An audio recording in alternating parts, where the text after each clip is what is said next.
Fala galera, Bruno ele aqui com mais um vídeo de introdução a Modern patrocinado pela Card Store. E hoje vamos falar do Hammer Time. O deck é um deck de equipamentos combo, o que não é muito comum, porque geralmente decks que usam equipamento, né, e atualmente Stoneforge que é desbanido no Modern, são focados mais em mid-range, às vezes até em control. Como que esse deck é um combo que usa uma carta que teoricamente é bem devagar na forma da Stoneforge? Porque nós combamos com Colossal Hammer. É uma mana para fazer, a criatura equipada ganha mais 10 e perde voar, caso ela já tenha voar, e o equipado ela custa 8, então né, o equipado ela é praticamente impossível, muito difícil, porém nós montamos o deck para trapacear essa habilidade. Né? Nós temos esses 9 slots aqui que são para equipar o Colossus Hammer, que é o Core Outfitter, que ele é 2 manas, 2/2. Entra em jogo, você pode anexar um equipamento que você controla, uma criatura que você controla. Então, qualquer uma das suas criaturas automaticamente equipa o Colossus Hammer e beleza, maravilha. Temos também o Pure Steel Paladin, que era outra carta que vinha num deck de equipamento combo, né, que com a morte da Mox Opal deixou de ser viável, porque toda vez que entra um equipamento sob o seu controle, você pode dar um draw, e ele tem o Metalcraft, então enquanto você tiver 3 ou mais artefatos, seus equipamentos custam 0 para equipar. Dá para ver aqui que nós temos 19 artefatos, sem contar Ink Moth Nexus, então é bem fácil você equipar o Colossus Hammer por 0. Né? E por último, o Sigarda's Age, que é a carta mais eficiente no quesito combo, que é um encantamento de uma mana só, ela te deixa jogar auras e equipamentos como Flash, e toda vez que um equipamento entra em jogo sob seu controle, você pode anexá-lo numa criatura que você controla. Então, se você fizer mana, bicho de custo 0, no turno 1, turno 2, você, perdão, né, se fizer mana, bicho turno 0 e Sigarda's Age turno 1, turno 2 você consegue fazer 2 Colossus Hammer bater letal, porque eles já entram equipados. Né? Isso maravilhoso, tudo muito bem, quando tudo acontece maravilhosamente bem. Né? Temos as spells de suporte aqui, que são Menito e Ornitóptero, que são criaturas de custo 0, que te ajudam a fazer essa sequência que eu falei, né? De turno 1 você fazer um bicho, e no turno 2 você fazer o Sigarda's Age, o Colossus Hammer, ou fazer né, Mana Menito, o Hammer e segundo turno Outfitter. Mas também te ajudam a fazer o Metalcraft do Pure Steel. Né? Você não consegue jogar com Metalcraft no Pure Steel. Se o deck for um monte de drop 2, drop 3, vai demorar demais. Né? Temos o Springleaf Drum. Ele não serve muito bem para o combo em si, né? Ele é um artefato que custa 1 para fazer, você vira uma criatura desvirada que você controla, gera uma mana de qualquer cor, então é mais um suporte que você tem dessas criaturas, mas isso também serve para acelerar sua mana, né? Algumas sequências do deck custam 2, 3 manas, às vezes até um pouquinho mais, né? Se envolver Stoneforge, mais umas jogadas. Então o Springleaf Drum te ajuda a operar com poucos terrenos, mas também acelerar sua curva, né? Um Mana Menito Springleaf Drum seguido de Giver no segundo turno dá para você matar. Se você tiver uma quantidade correta, né, de Sigarda's Age, Colossus Hammer, bloqueadores ou não. Né? E também Mishra's Bubble, que atualmente, né, atualmente não, já faz uns 3 anos, que já é um artefato de custo 0 clássico do formato. Aqui ele, além de contar para tudo que eu falei, né, Metalcraft, ele dá um draw e um conjunto das suas Fat Lands, né, que aqui são 6 Fat Lands, pode ser qualquer Fat para branco no deck, você tem uma manipulaçãozinha de deck que é muito bom num deck que não tem azul. Muito bom. Para proteger suas criaturas, nós temos a Giver, que ela dá uma proteção contra qualquer cor ou incolor para outra criatura que você controla. Então, mesmo que no caso o Colossus Hammer ele tira o voar do Ornitóptero, não tem tanto problema assim, porque a Giver consegue dar proteção. Só lembrando que se você der proteção para incolor, o Colossus Hammer cai ou não pode ser anexado, caso ele não esteja mais anexado. Né? Então, tem que tomar um pouquinho de cuidado, né? Se você enfrenta um deck com criaturas incolores, como é o caso do Eldratron, então a Giver pode ir contra você, porque uma vez que o Hammer cai de uma criatura, é um pouco mais difícil de você reequipá-lo, né? Com exceção do Pure Steel Paladin, todos os seus efeitos de equipe são one shot. Para buscar os equipamentos, nós temos o Steel Shaper Gift, inclusive compre o seu agora, que está quase R$100, e é uma carta que, se esse deck ganhar mais popularidade, ele vai subir um pouquinho mais.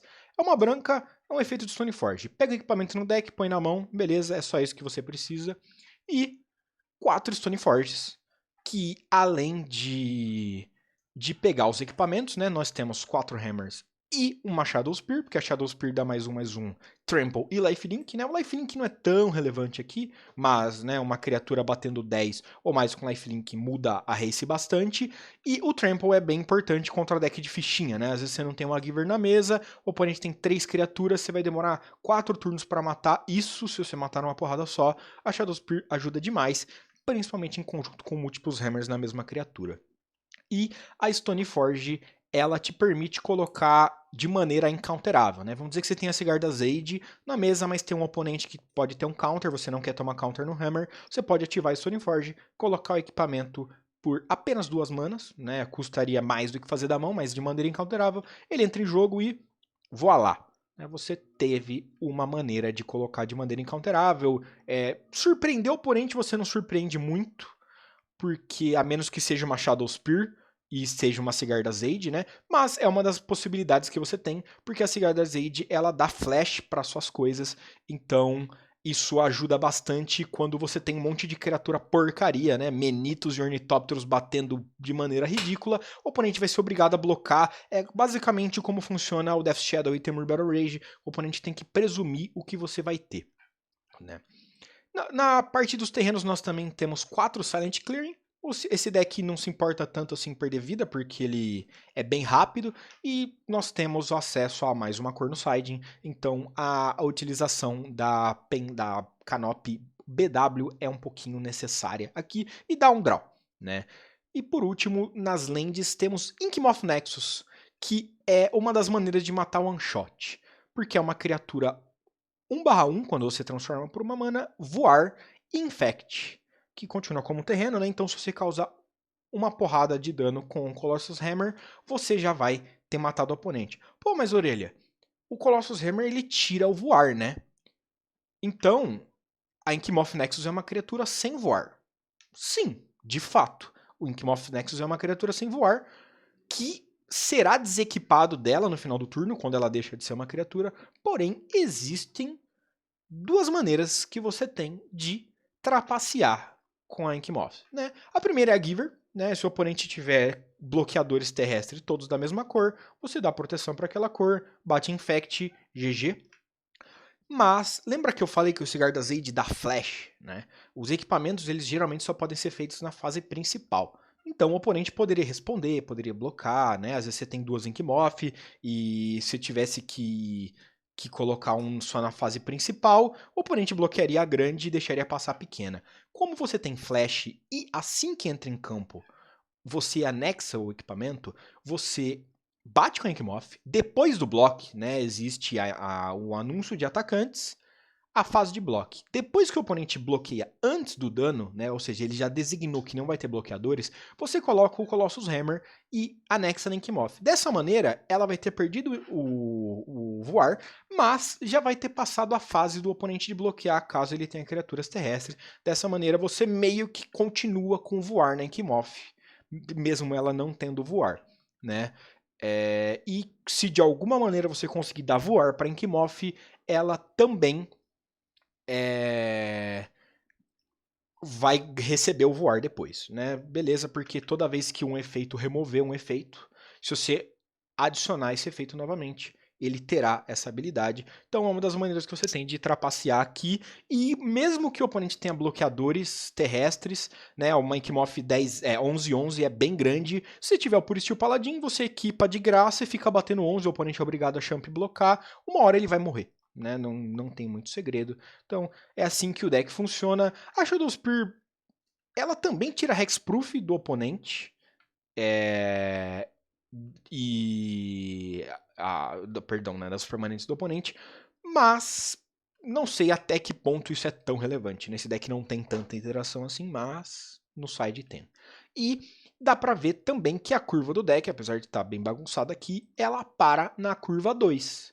Então nós podemos usar o Lurrus de side. Então aqueles jogos onde o oponente descarta Sigarda's Aid, tira o Colossus Hammer, mata uma criatura importante, o Lurrus consegue entrar em campo e refazer isso. E com acesso a Springleaf Drum, você não demora tanto assim para fazer o Lurrus, voltar o Lurrus para mão, fazer o Lurrus, né? Porque geralmente você precisaria de 4 manas para fazer o Lurrus e já jogar uma carta do Grave, que não fosse de custo 0. Nesse caso, com Springleaf Drum, você com 3 terrenos e um Drum, você já consegue usar até o próprio Lurrus para jogar uma carta de custo 1 ou até mesmo de custo 2. E de qualquer jeito, a Mishra's Bauble é de graça, então você consegue gerar essa vantaginha aqui, né? Dá para ver que o deck muda de cor, né? Ele deixa de ser um puro mono white para ganhar acesso a interações pretas. Temos Fatal Push, porque o deck tem fetch, então você consegue matar até criaturas de custo 4. Então, geralmente, nenhuma criatura de custo maior que 4 vai ser problemática para o deck. Então, o deck optou por usar Fatal Push porque ele não tem o drawback de dar land do path, né? Se você é obrigado a dar um path numa criatura muito rápido, o oponente rampa, isso pode desequilibrar o jogo para você, né? O oponente pode fazer um Planeswalker, uma coisa muito ridícula, muito rápido, e aí não dá tempo de você jogar, né? Temos Thoughtseize contra os combos, mesmo que a gente consiga matar turno 2, né, que seria o Ornitóptero, Sigarda's Aid, Double Hammer, alguns combos são mais rápidos, né? Não mais rápido que isso necessariamente, mas não é sempre que a gente vai vir com a mão abençoada pelo Senhor Jesus, né? Os planetas nem sempre vão se alinhar, então é bom ter interação.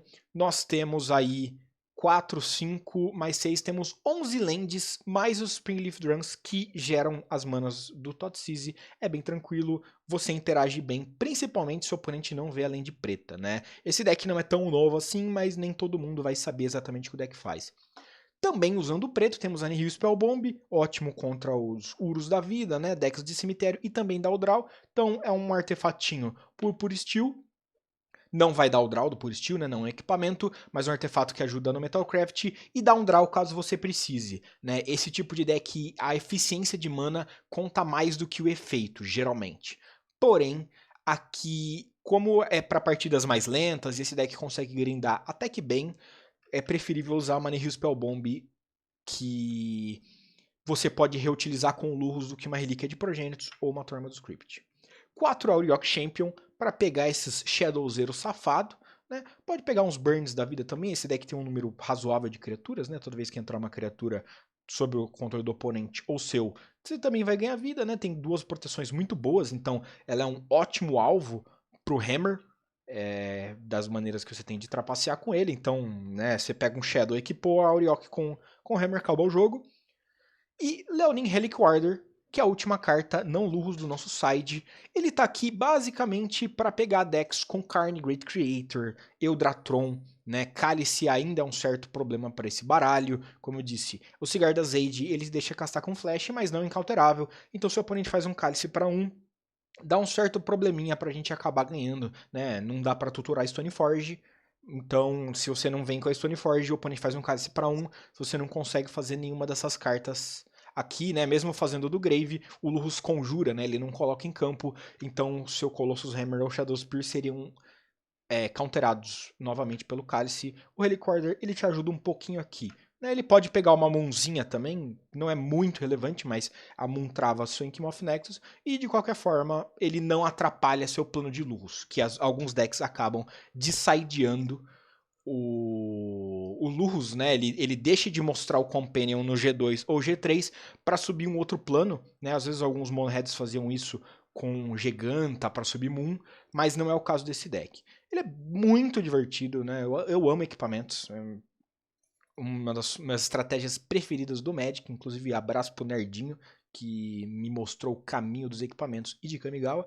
Então, esse é o tipo de deck que eu adoro, é um deck bem rápido, é um deck emocionante de jogar, porque aqueles combos one shot, você não tem tanta proteção assim, apesar de você ser resiliente a várias coisas. Às vezes acontece que você toma um bolt e acabou o jogo, né? Você fica com 4 Colossus Hammer na mão, não consegue fazer nada, fica chupando o dedo enquanto o oponente te bate por cima dos seus ornitópteros. Mas é o preço que se tem a pagar, né? Grandeza a qualquer custo, como já dizia o grande Bob.